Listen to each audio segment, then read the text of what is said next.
There's a formula to it. A very simple formula. Everybody's a suspect. Hi guys, my name is Will and welcome back to the channel. So we're continuing on our Scream series where we talk about different things from different Scream movies, and today we are talking about, was Dewey's death in Scream 5 a mistake? So Dewey survived all the movies. He was stabbed, he was shot, he was thrown all over the place. Time after time, he survived. But somehow, in Scream 5, they thought enough's enough, this is the end of his story. So the question is, was Dewey's death necessary, or did Scream 5 make a huge mistake? Dewey has been a part of Scream since the very beginning.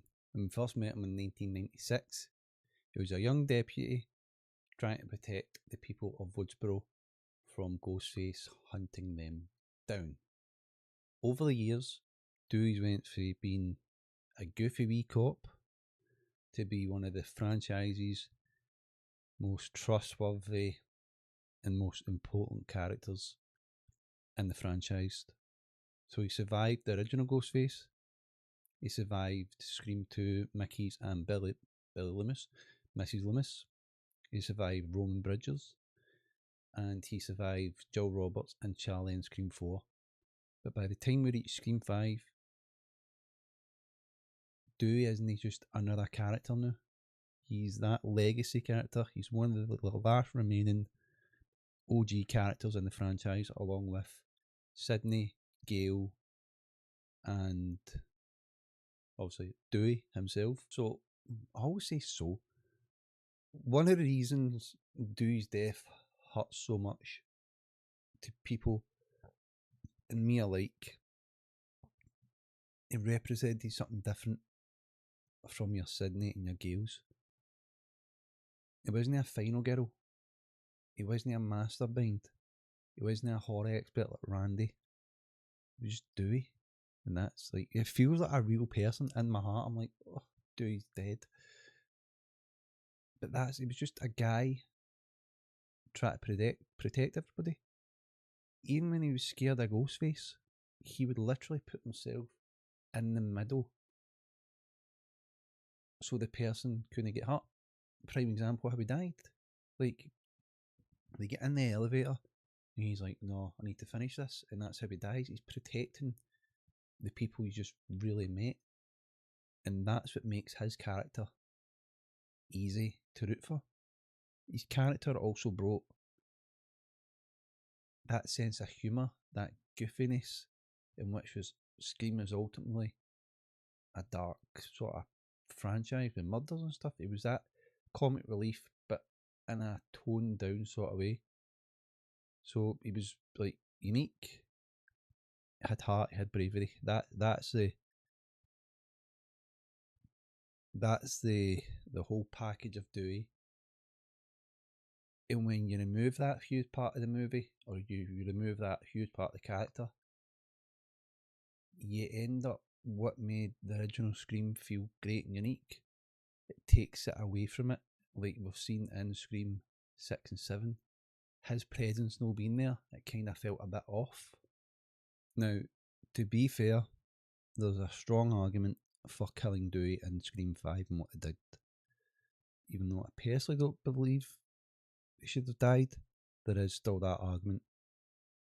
Scream 5 needed to prove to the new generation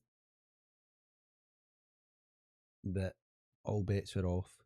People can die. New characters can die. So basically, they think if every legacy character survived, audiences would just assume that return characters would make it to the end. And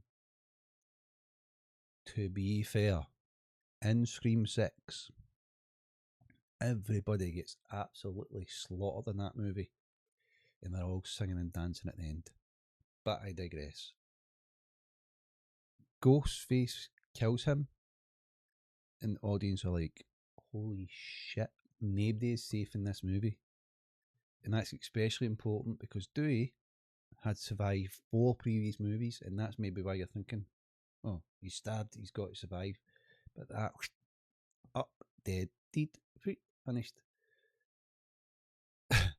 So if the, going on a bit of tangent here, but if the writers of this movie kept him alive, it would start to feel ultimately predictable. So for storyline perspective, his death makes a whole lot of sense. As you can see,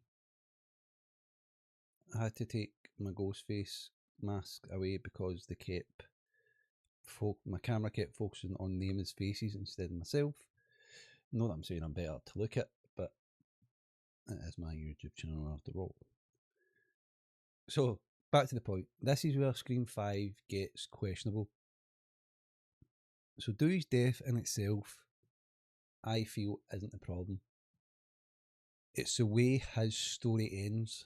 So, he shoots Ghostface. He has the opportunity to finish the job. And then he gets distracted by his phone's ringing. Instead of making sure that Ghostface is dead, he doesn't do that. So then Ghostface gets back up and kills Dewey. Now this does fit the franchise obsession with horror movie rules, right? But for a character who survived 4 movies up until this point, you should know that you always need to make sure that Ghostface is dead. You can't give it a second thought. You just need to bang, bang, bang, kill him, headshot, done. You got to know Ghostface is wearing a bulletproof vest. You got to know that. So the way the writers treated Dewey's character in this moment, that's where it comes questionable. It wasn't in his character's persona that he would get distracted that easily and not finish the job.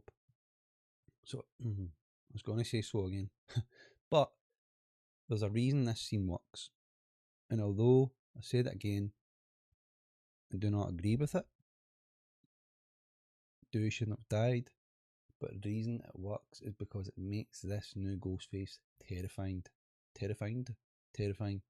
Dewey's experienced, he's armed with a gun, he's already shot this Ghostface, but he still loses. And that tells the audience and myself that the new killers aren't messing around. But there is a downside to this. Dewey's death almost makes the new Ghostface look more competent than the character himself. And I'm putting the case of his death could ruin or weakens Dewey's character and Dewey's legacy. So instead of him going out in a big heroic battle, although it's not that sort of movie, it's more down to earth, his final mistake is the thing that gets him killed. So instead of having Ghostface have a big battle, that one mistake ultimately is his end, and that is just disappointing to me and a lot of fans. Right, so that's going to be my word of the day. So, or every video. So I could make this video a 40-minute video, fucking an hour video, but barely any people watch my videos. If you made it to this point, hats off to you, thank you. But we could talk about what impact it has on Gail, what impact it has on Sam, obviously Sydney.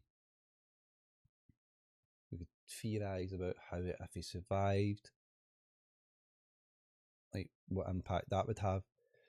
But that takes forever to make a video. And these videos are supposed to be very short, but this one is going to go over a bit of the 10-minute mark, probably a little bit more. But we've looked at both sides. And Dewey's death is neither necessary or not necessary, is the best word I can think about. That's from my perspective. I think the bigger issue is a lot of fans weren't ready to lose him. Like, so we had him in Scream 4, and then we had that big break, and then he's back in Scream 5. Dewey is one of the most beloved characters in the entire franchise. It was like when Randy died in Scream 2. Like Randy was there for a shorter period of time, but the way he impacted fans, it defined a generation of horror fans. But there was an expectation that he would survive forever. And then Scream 5 just flipped the script on its head and says, one of your favourite characters is going to die. So, for me, I believe he shouldn't have died. Gail should have died. No, but I don't think he should have died. I'm going to wrap this up. Shouldn't have died. Should have lived on through Scream 6 and 7. But what are your thoughts on Dewey's death? Do you think it was necessary? Did you want him to die, or did you think it wasn't necessary but you could see why they did it? Let me know what you think down in the comments below, and I'll see you on the next one.